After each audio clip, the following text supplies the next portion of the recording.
I'm 35 years old and I've never had a girlfriend before. Pretty fucked up, huh? Me, my fat, nerdy, socially awkward 13-year-old self, asked 2 girls out. They didn't say no, but they did say worse than no. The first girl said I just threw up in my mouth, which that was a real self-esteem booster. The second girl started crying, told a teacher, and the teacher made me apologize. I had to apologize for asking a girl out. Damn, I ain't gonna lie, that'd be my 13th reason.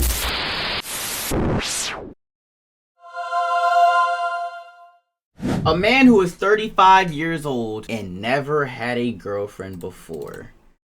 Borderline? I mean, like, look, to a certain extent, I'd say that there's nothing wrong with this. But I will say that you are missing great experience. And being 35 is like, yeah, nah. Because I don't know about y'all, but me personally, when I'm in a relationship, I learn so much from anybody I'm in a relationship with, literally. So it's like, especially if you're in a relationship for some months or some years, like you learn a lot from your partner. So I feel like, you know what I'm saying, this guy might be a little bit more out of touch than a 35-year-old who has been in a few relationships or maybe even just one. So, yeah. Hey nobodies, it's me here once again, here with my co-host Mr. Nobody. The other day, YouTube recommended me 2 videos that were titled basically, I'm 25 years old and I've never had a girlfriend. Those weren't the exact titles of those videos, but they were more or less the titles of those videos. So I watched these videos and I'm watching the 2 dudes in the videos. The thing that struck me the most was the fact that both of these dudes looked even more like Jeffrey Dahmer than I do. But the main thing that I thought about when I watched these videos, my main thought was, what a couple of amateurs. I'm 35 years old and I've never had a girlfriend before. Pretty fucked up, huh?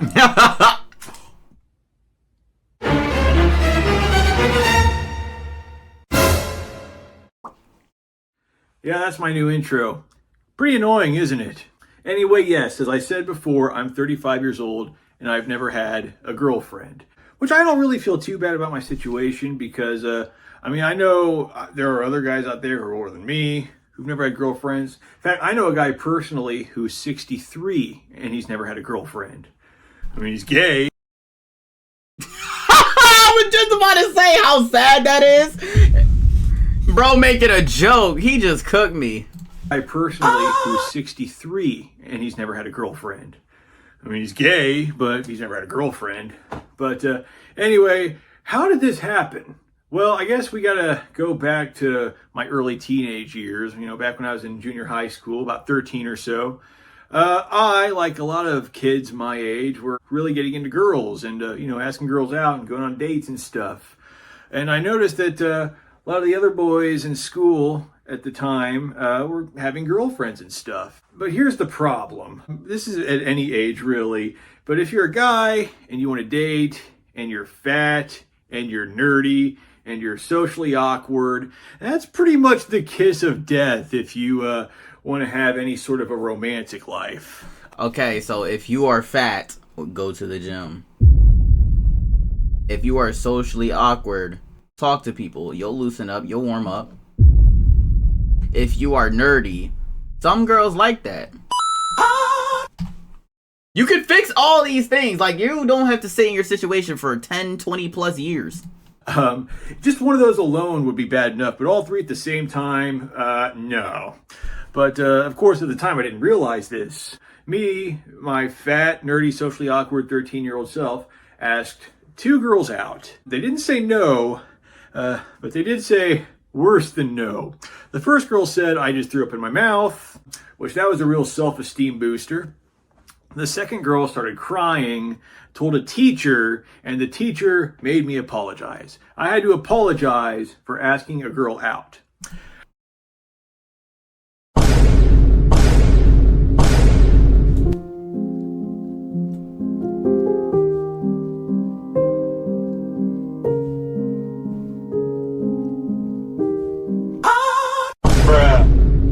Damn, I ain't gonna lie, that'd be my 13th reason.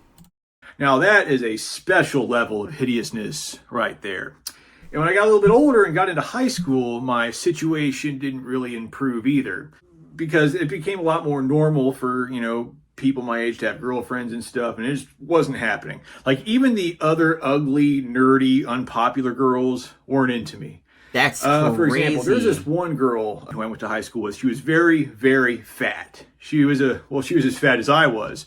Her and I, we were like the two fattest kids in school. And all the kids in school used to joke that her and I should date just because, I don't know, we're both so fat, and people who are ridiculously fat should date, I guess. I don't know. I mean, I don't think a bed could support the both of us unless it was made out of titanium or something. So I don't know. But people were joking about me and her dating and whatnot. And one day, she walks up to me. Before I had a chance to say anything, she says, "David, I just want you to know that I find you disgusting and I would never date you." And she walked away.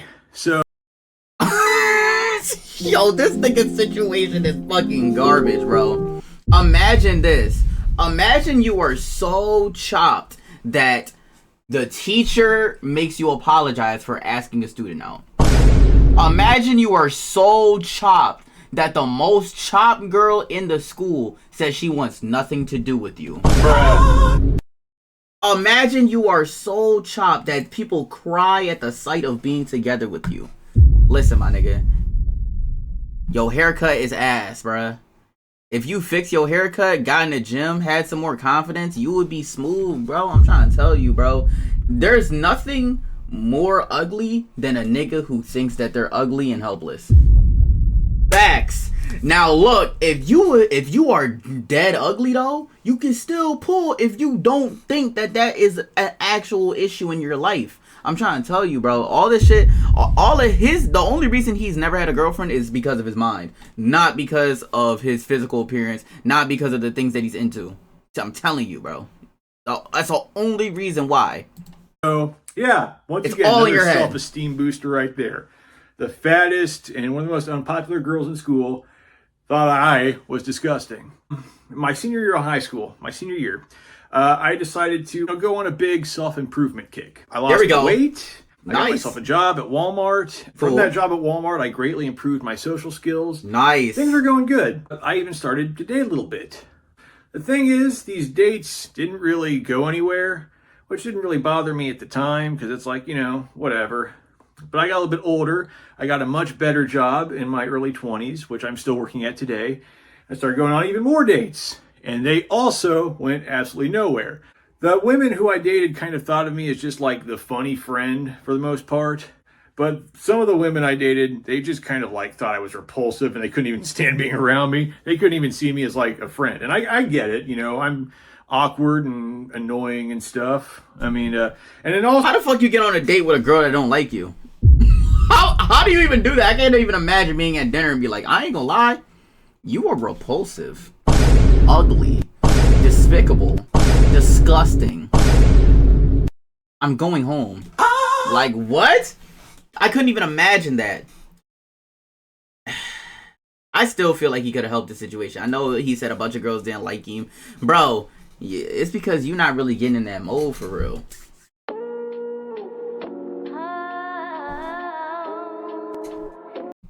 You gotta drop that voice. Drop that voice. You can't talk to the ladies how you talk to your homies, gang. You can't do that. You can't do that one, gang. You gotta drop your voice. You know what I'm saying? Look at her in her eye. Like, bro, I don't know what self-improvement she was on, but he better learn how to get some huzz. Trust me, I've seen worse niggas get better shits. I ain't gonna fake. Also, another problem with me is because I don't really have a whole lot of experience doing like physical stuff, like making out and whatnot. So when we started doing stuff like that, like I had no idea what I was doing. And it was just really awkward and weird and uncomfortable for the both of us. So these dates just didn't go anywhere, and it was really frustrating. In 2012, I put together a big all-expense-paid vacation for me and several of my online friends to go to Chicago. I paid for the whole thing, everyone's plane tickets, the hotels, everything. It cost me over $8,000. And the reason why I did this was because I wanted to impress a girl who was one of my online friends. And, I had had a crush on her for a long time. We had been really close. She was one of those cute, nerdy girls, kind of tomboyish, but I thought she was gorgeous. She was just really funny, had a really sharp sense of humor. I find that really attractive in women, to have a sharp sense of humor. And I felt like she got me in a way that nobody else really did because, like me, she was autistic. So I thought we had that, sort of bond there. And I really... Oh, I didn't know that part. I'll give you more grace then. You know what I'm saying? I couldn't tell though. So it's like, I feel like if I can't tell off rip, then it's like, I don't think that's a hindrance for real. You know what I'm saying? It's just something that you strongly overcame, bro. really wanted to, impress her and win her over. So I put together this big trip. I flew 5 people up to Chicago, and I live close to Chicago, so I just took an Amtrak. And the first night of the trip, the girl who I wanted to impress just randomly just pulled me into the bathroom and started making out with me. I was not expecting it. She just started making out with me. And I almost lost my virginity that night. But I didn't go that far. We were in the bathroom of the hotel room, and all our friends were sitting right outside. So I didn't want them to hear. So I just kind of assumed that I would have an opportunity later. So I was like, okay, yeah, we're not doing this right now, but hopefully later.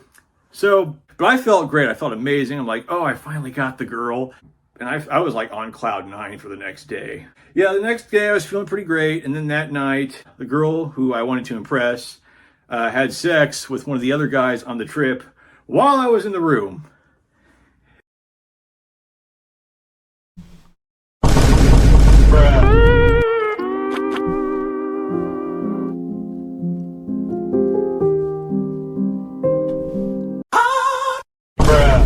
I mean, this story just keeps getting worse and worse and worse and worse and worse and worse and worse. Bro, I ain't gonna lie, I probably would have did the same thing.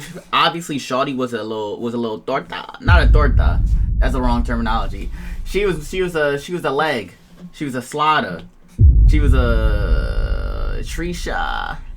You know what I'm saying? I ain't gonna lie, bro. I wouldn't have cooked her in the bathroom either. That's just me though. I like my privacy, you know what I'm saying? Especially when weird ass friends pressing their ear against the door and shit. What? Shawty a freak. Ooh. $8,000 to hear the girl of my dreams get railed by another guy.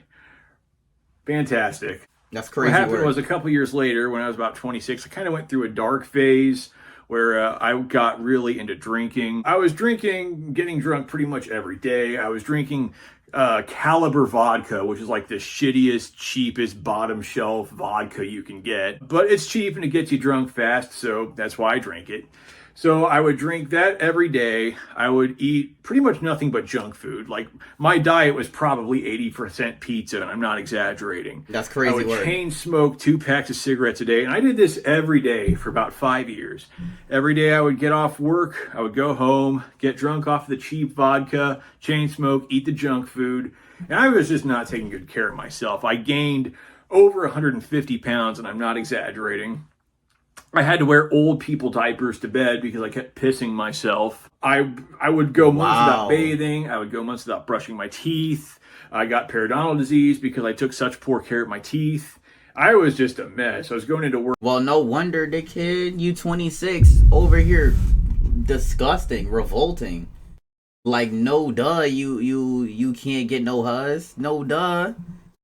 You over here not brushing your teeth. Your breath smells foul! Foul! Your breath smell terrible, gang. And then, not only that, you piss in the bed, you getting drunk, and your breath smell like cigarettes, alcohol, pizza, and not a single drop of toothpaste. Not a single stroke of a brush in your mouth. That's absurd work, bro. Nah, bro. You can't even blame the shawties for this. Work hungover, and it was just not good. It was just not good. I was not taking care of myself.